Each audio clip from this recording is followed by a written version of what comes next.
Hey guys, Matthew and welcome to the first episode of my MF journey. So this is going to be treated the same way as my Zero to Hero, where I start off small and I work my way up and I take you guys for the ride. So for this first episode, I decided to go for some extremely low budget magic finding. And I'm talking about budget in terms of investment, not necessarily the character, as we have a headhunter. But don't worry, before you leave the video, because you don't necessarily have a headhunter, this is not required, and I'll talk about that in a second when we talk about the map and the tier. All right, so the first thing is we are going to be focusing on Tower. Now, why Tower? Very simple. It has a Nurse Divination card, which is relatively consistent and not that rare. And of course, the layout is pretty good, and it's a really good map for reaching 300 Scourge debuff, which is absolutely insanely overpowered. I'll talk about that later on in the video when we do a showcase at the very end. So now let's talk about which tier. Now this is something people ask me all the time. Why aren't you running T3? Why aren't you running T6? Why aren't you running T14? Right? It's very simple. You want to run as much as your character can handle. So remember when I said you're not going to need a headhunter? Well, this is what I mean.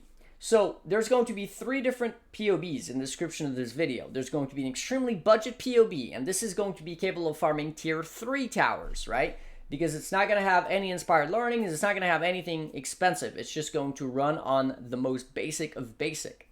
There's going to be another POB which has 2 inspired learnings in it. This one is going to be made to farm tier 6s. Now, the reason why tier 6 is better than tier 3 is very simple. We've come up with the conclusion as a community that headhunters and mage bloods can only drop from monsters item level 75 and above. What that means is that tier 3s cannot drop headhunter or mage blood. It's physically impossible unless you drop it from a league mechanic. A tier 6 map, however, is a level 73 zone, which means it shouldn't be possible either, but because rare monsters and maps are 2 levels higher than the zone, they are level 75, which means that tier 6 is high enough in order to be able to drop headhunter or mage blood for monsters. This is super important. So the reason is then why T10? Well, remember when I said about tier 6, it's only for rare monsters. Tier 10, every single monster is level 75 and above, which means every single monster can drop you those big ticket items. And because the majority of the monsters from the Scourge mechanic and whatnot are blue monsters or white monsters, this is why we focus on Tower as a tier 10 if we can handle it. However, if you want to be able to farm a T10s, you will probably need Headhunter. I don't know if you'll be able to do it with double inspired. You can try it, there's nothing to lose. But worst case scenario, you'll have to farm T6 until you can afford Headhunter and then move on to T10. And then once you upgrade your character even further, you can actually move on to T12s. Now, why T12s and above? Very simple. They are more likely to drop you Awakened Sextants. And of course, the modifiers are going to roll higher values. So, for example, if I was to roll Beyond on this map, and it was a white map, it would roll a lower percent chance to spawn Beyond upon killing monsters than it would on a yellow map, and even so, more so on a red map. So higher tier maps means that the modifiers on the map have bigger values, and those values are what dictate pack size, rarity, and quantity, which means that red tier maps in general are going to have more quantity, rarity, and pack size than white tier maps, even if they are rolled the exact same. This is why tiers matter. Okay, now that we've talked about that, let's talk about how I went ahead and rolled these maps. And then after that, once we've done talking about the setup, I'll showcase my results that I did today on stream. So the way I'd go about it is I will chisel these maps 4 times, and then I'm going to outscour until I get somewhere a reasonable amount of quantity. So something like this is perfect. 90% quantity. Now, after that, I need to decide, do I want to valet to try to get like unidentified or something like that, or do I want to just run it as it is? What decides for me is going to be my maps, my map pool. If I have a lot of maps available to me and I don't mind bricking it, I will definitely valet. However, right now, I'm not doing so great on maps, so I'm probably just going to go ahead and run this. 90% is with 27% pack size isn't so bad. Okay, now that we know about the map, let's talk about the Atlas and everything else. So in terms of the Atlas, we are getting Ominous Arrival, Diplomatic Escort. So this is actually quite good for the League mechanic. I'll showcase that in the map. And then Tamper-Proof and Twice Tempted is just additional 6 links once in a while, and additional monsters. It's nothing to write home about. Realistically, these nodes, none of them are particularly amazing. All right, now let's talk about the Atlas. Uncharted Realms, it's also the same. Now, if you're running T14 and above, it would be a different story, and if you were killing the boss, but Since we're running T10s and anything below that, you're not going to be killing the boss, which means that Remnants of the Past and Neural Pathways are useless. Anything on this side of the map is also pretty useless. It's not like Cortex is possible from a Zada mission or anything like that. And anything here is also useless because you're not spawning Conquerors. The map tiers are too low. So all that remains is Enduring Influence. This is basically increasing the value of your Sextants by 33%. Why not? Secrets of the Stones is mandatory. This is the one thing that is absolutely mandatory. And then Close Allies is also quite nice. It's going to add up some master missions over time. As you can see from 1 day of farming yellow maps, I have like what, let's see, 10, 20, 25 master missions. So every few maps you get a master mission. So it adds up over time. All right, now let's talk about one of the very important thing, Atlas Awakening bonus objectives. So Awakening bonus objectives gives you increased effective modifiers on non-unique maps. Now, if you don't know what that means, for example, if I look at this map right now, I have this modifier that says monster movement, attack, and cast speed, right? 21%, 35, and 34. Now, this monster move speed, attack, and cast speed is dictated by the tier of the role, which is dictated, as I already previously mentioned, by the tier of the map. So it's a yellow map, it can roll that much. This modifier is going to give me a certain amount of item quantity, rarity, and pack size. What this does is it's going to multiply the value of this attack and cast and move speed, but what this also does is it multiplies however much was adding to the map in terms of quantity, rarity, and pack size as well. So let's just say that this attack, move speed, and cast speed was adding 15 quantity. Now it's going to add 15 times, 1.29 quantity to your map. And this is really big because this league, specifically this league, pack size is king. And that's kind of what we're going to get down to. So because of this, because pack size is king, because effective modifiers on non-unique maps is king, we are going to run these exact Watchstones. Now, I have 4 T1s, which gives me 4% effect each. I bought these for about 0.8 to 1x each. I believe they have gone up. They're absolutely worth it. And the cool thing about them is they can roll on any Watchstone types. It doesn't matter. All that matters is that it's a Valdo's Rest Watchstone because it's a suffix. So this gives me another 16%, but because we have this node here, Secrets of the Stones, these 4% become 5%, so it's another 20%. So you will see just how much effect that has. All right, in terms of rolling these Watchstones, I personally use the cheapest sextant there is, which is Simple Sextant, and I am self-sustaining them. It's actually quite easy because we have Enduring Influence, right? So Enduring Influence makes it so you have 4 sextant usage instead of 3. So every 4 maps, I need to use about 5 or 6 sextants because I basically keep anything that adds monsters to my map. So for example, area contains 4 additional packs of monsters to convert when killed. Fine. It's bad, but it doesn't matter. It's adding monsters to my map. And in today's video, in this strategy, we're doing some extremely low budget. So what we're going to do is we're going to socket all that up. We're going to roll our map, which we've already done. Now, when it comes to the map device, we are running a Rusted Reliquary, a Sacrifice at Dawn, and Sacrifice at Dusk. If you had an extra map slot, I would probably run another Sacrifice. So at noon, right? Because those are the next cheapest one. And this is what I run alongside Beyond on the map device. So this comes out to a total of about 12 chaos investment per map. So let's look at how much the value is of that 12 chaos investment on what happened today. So today on stream, I streamed for 7 hours and I was able to run 54 of these maps. The time spent per map was about 8 minutes. If you look at my map watch, you'll see that this is pretty accurate, about 7 to 8, 9 minutes, whatever, per map. Now, of course, I'm a streamer. I need to read my chat. I need to answer questions. I need to make whatever, some commands, this, that. So a lot of this time is spent doing nothing, right? Which means that as somebody who's just a regular player, you can blast through these maps definitely quite a bit faster than this, for sure. So the investment, as I've already mentioned, including the Scarab, the Sac Frags, the Beyond, the Rolling the Maps, and the Sextants, is about 12 chaos per map, so it is extremely cheap. The total investment for my 54 maps was 4.5 exalt or 650 chaos. Ish, around there. The total returns that I made was about 35 exalts. So I dropped 8 pure exalts, 4 nurses, which sold for 1.5x each, an unnatural instinct, which was a lucky drop, a corrupted blood quickening covenant.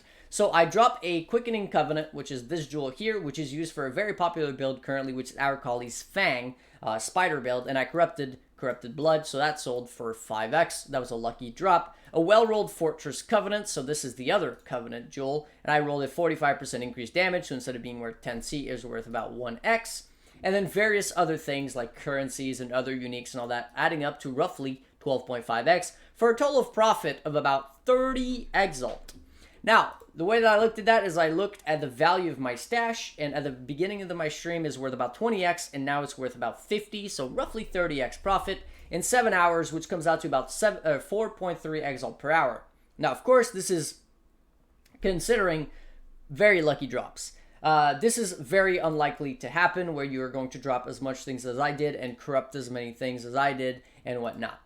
So if you remove all the lucky finds, which I believe I removed the Covenant, I removed the Fortress, and I removed some other things, it came out to about 2.5x an hour, which is considered pretty low. But here's the thing. I don't think it's fair to assume that you'll never get any sort of big drops or lucky corruptions because of the amount of items that drop in these maps, right? You are getting probably 20 plus unique jewels per map, right? You are going to find these items. You're going to get elemental weakness on a pair of Sedemas. You're going to do these things which are basically going to pay off a lot once in a while.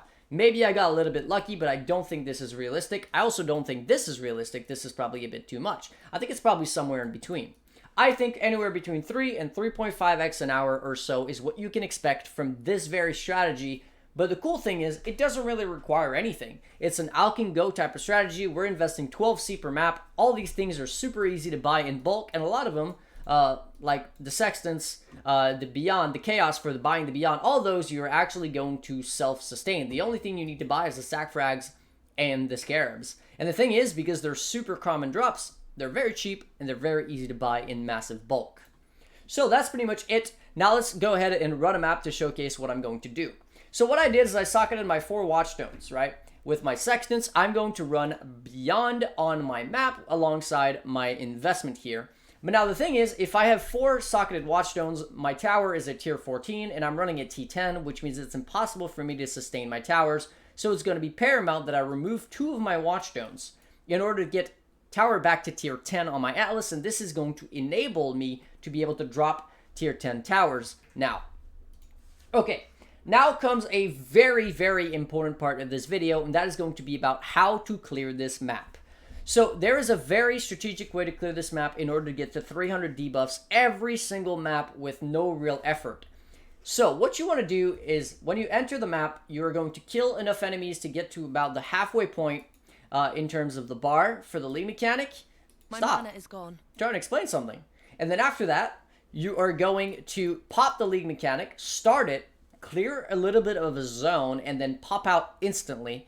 Go out and kill some more monsters to get back over the halfway point, and then come back to that very same zone where you killed some monsters and killed some more monsters. And you can do this up to 10 times per map. Now, why? It's very simple. Every time you open up the league mechanic, you are going to get 1 to 2 packs of monsters out of nowhere. Even if you've completely cleared the zone, it's going to have 1 to 2 more packs of monsters up to 10 times per map. So that's anywhere between 10 to 20 more extra packs of monsters, which is why pack size is absolutely important. Remember the map had something like 25% pack size? Well, now, because all of these increased effective modifiers on non-unique maps, it has 40% pack size, and I have not invested any more than about 10 chaos on each map, right? So it's extremely, extremely budget, and the returns are huge. I calculated somewhere around 50 to 70 C per map based on RNG. It's pretty huge. Alright, so I'm going to go ahead and clear the map so you guys can check it out, see how I do it, and then you'll see at the end of the map we should have 300 stacks of the debuff fairly easily. So again, we're going to go ahead and just start clearing the map regularly, get ourselves to halfway through the bar, and then pop the league mechanic, and then we're going to go backwards and basically make sure that we clear everything up.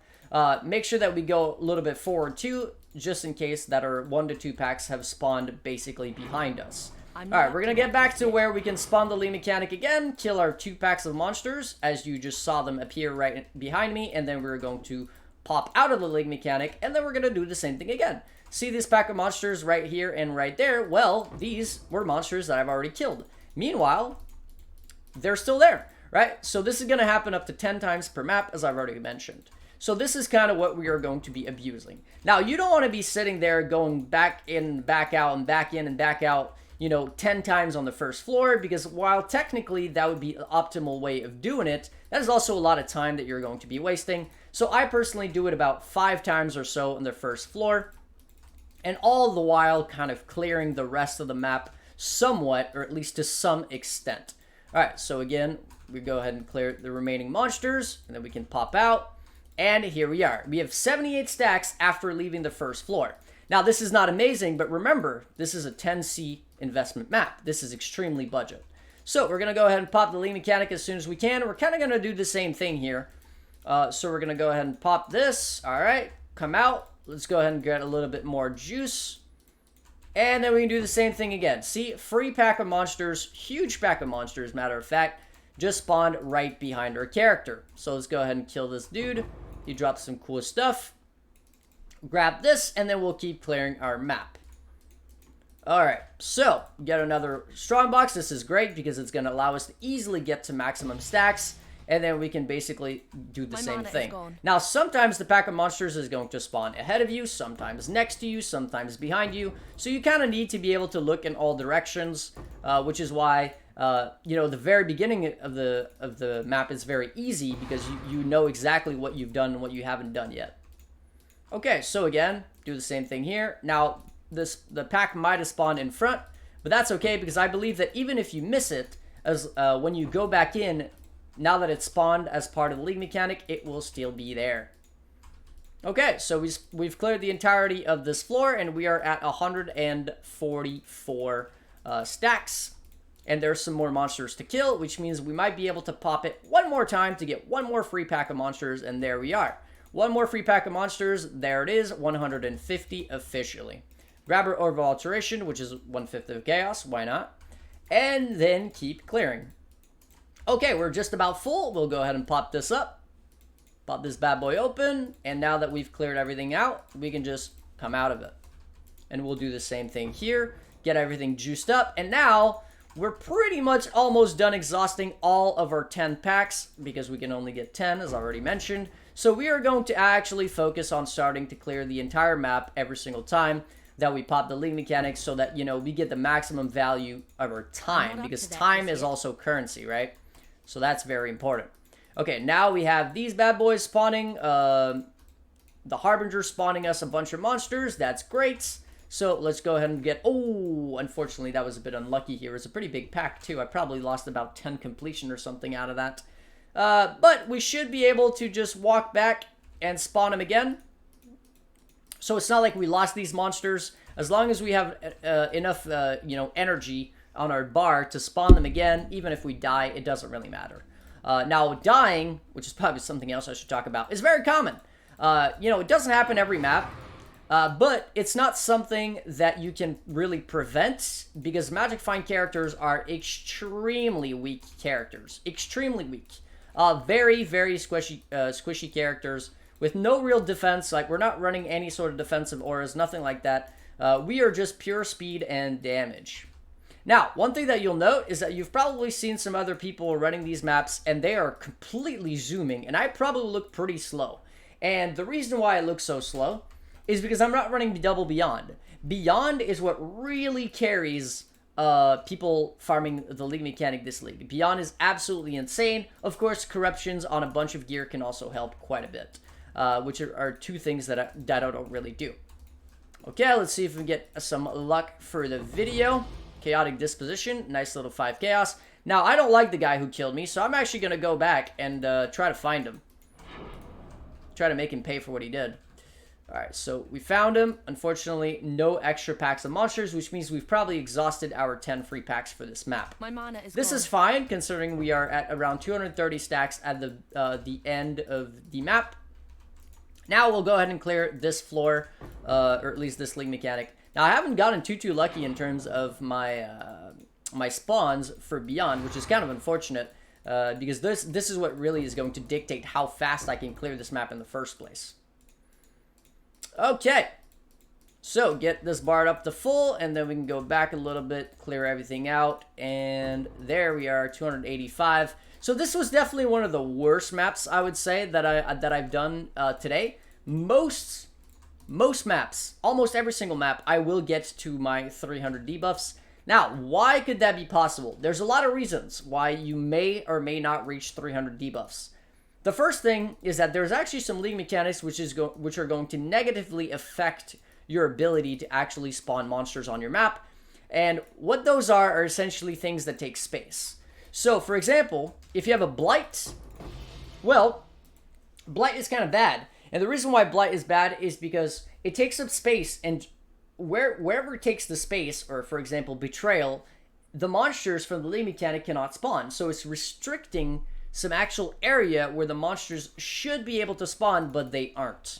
So again, this is definitely one of the worst maps. I've definitely been getting 300%, 300 debuff stacks, pretty much every single map.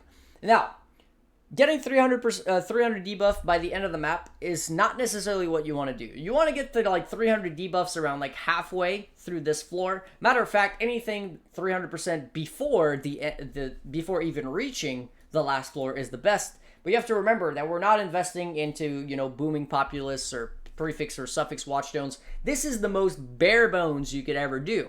So it's normal that the returns are also not going to be, you know, as incredible either. But I do think that, you know, considering the budget required to do the strategy, the investment, I mean, 10C per map, right? Let's have a look. How much did we get here? We got a Divine Orb, right? That's worth about 8C. We got 5C here. That's 13C. We got, let's see, 2 prime. That's 20C. That's 21C. That's 26C. How much is this worth? That's 28 chaos. We got 23 of these bad boys. That's about 5C. Right, we've made over 40 chaos-ish, probably somewhere around there, without dropping a nurse, without dropping an exalt, without dropping exalt charge, without dropping an ancient or anything like that, right? And we've made roughly 30C profit from this map in just a few minutes. So anyways, that's pretty much all I have for this video. In tomorrow's episode, we're going to be going a little bit, you know, further up in terms of investing to where we're going to be blasting maps that are, you know, way juicier, and where we're going to be reaching that 300 stacks of the debuff much faster than we are here. But of course, the investment required and the character required is also going to go up tremendously. So that's pretty much all I have for today. Hopefully you guys enjoyed the video. Before I go, as always, I want to say a huge thank you to my supporters: Kat, Stan, Brandon, Tim, Scott, Axel, Thomas, Reese, Rescoro, The Great Master, Mercury, Nake, Max Frey, Alex, Johnny, Wolverine, Hamad, welcome back, and Georgie, as well as Nailed, Alex, Kevin, the other Alex, and Bitizen. Everybody else who supported me in the past, and everybody else who wishes to remain anonymous. Hopefully you guys enjoyed. I'll catch you guys in the next episode. Peace.